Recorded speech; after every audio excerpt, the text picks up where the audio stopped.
Hello viewers, আসসালামু আলাইকুম। কেমন আছেন সবাই? আশা করছি সবাই অনেক ভালো আছেন, সুস্থ আছেন। আপনাদের দয়ায় আলহামদুলিল্লাহ আমিও অনেক ভালো আছি। আজকে আমরা যে বাইকটি নিয়ে কথা বলবো এটি হচ্ছে Suzuki Gixxer SF FI ABS। এই বাইকটি ইতিমধ্যে অনেকেই দেখেছেন, অনেকে কিনেছেন। এটি আসলে অনেক দিন হয়েছে যে আমাদের দেশে লঞ্চ হয়েছে। এটি 155 সিসি স্পোর্টস বাইক, এয়ারকোর 4 স্ট্রোক একটি ইঞ্জিন। এটি ডিসপ্লেসমেন্ট হচ্ছে 155, ম্যাক্সিমাম হর্স পাওয়ার হচ্ছে 14.1 পার সেকেন্ড, যার আরপিএম হচ্ছে 8000, আর ম্যাক্সিমাম টর্ক হচ্ছে 14.0 Nm at 6000 RPM। এর সাথে মাইলেজ 45 কিলোমিটার অ্যাপ্রক্সিমেটলি। এবং ইউজারদের ক্ষেত্রে একটু আমি আগের একটা ভিডিওতেও বলেছিলাম 19-20 হবে। ওই ইউজাররা ডিপেন্ড করবে কোন রাস্তাতে এটা রাইড করছেন, শহরে রাইড করছেন নাকি শহরের বাইরে রাইড করছেন। সেক্ষেত্রে দেখা গেছে যে শহরে যদি রাইড করেন 19-20 হতে পারে, আর কনভার্ট হচ্ছে অ্যাপ্রক্সিমেটলি ধরেন 42 কিলোমিটার। জিক্সার SF এর ব্রেক স্ট্রোক হচ্ছে 560 ইন্টু 62.9।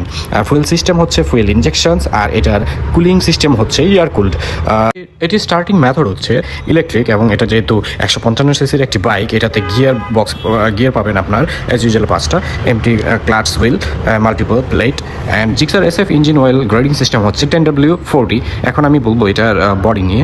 এটার ডিমেনশন LXWH 2030 ইন্টু 780 ইন্টু 1130, এবং সিট হাইট হচ্ছে 795 mm, হুইল বেজ হচ্ছে 1340 mm, এবং গ্রাউন্ড ক্লিয়ারেন্স হচ্ছে 165 mm। ফুয়েল ট্যাঙ্ক ক্যাপাসিটি হচ্ছে 12 লিটার, এবং কার্ব ওয়েট হচ্ছে 136 কেজি। আমার প্রিয় দর্শক যারা জানেন, এটাতে যে সাসপেনশন ইউজ করা হচ্ছে এটি ফ্রন্টে টেলিস্কোপিক অ্যাজ ইউজুয়াল, এবং কয়েল স্প্রিং আর well displaced. And rear suspension হচ্ছে সুইং আর্ম মনোশক, যেটাকে বলে মনোশক সাসপেনশন। আর ব্রেকিং রেয়ারে পাবেন ডিস্ক, ফ্রন্টের disc, ABS, wheel all alloy. আর আমি আজকের ভিডিওটি আর বেশি দীর্ঘায়িত করব না, আজকের ভিডিওটি এখানেই শেষ করব। সবাই ভালো থাকুন, সুস্থ থাকুন। আসসালামু আলাইকুম।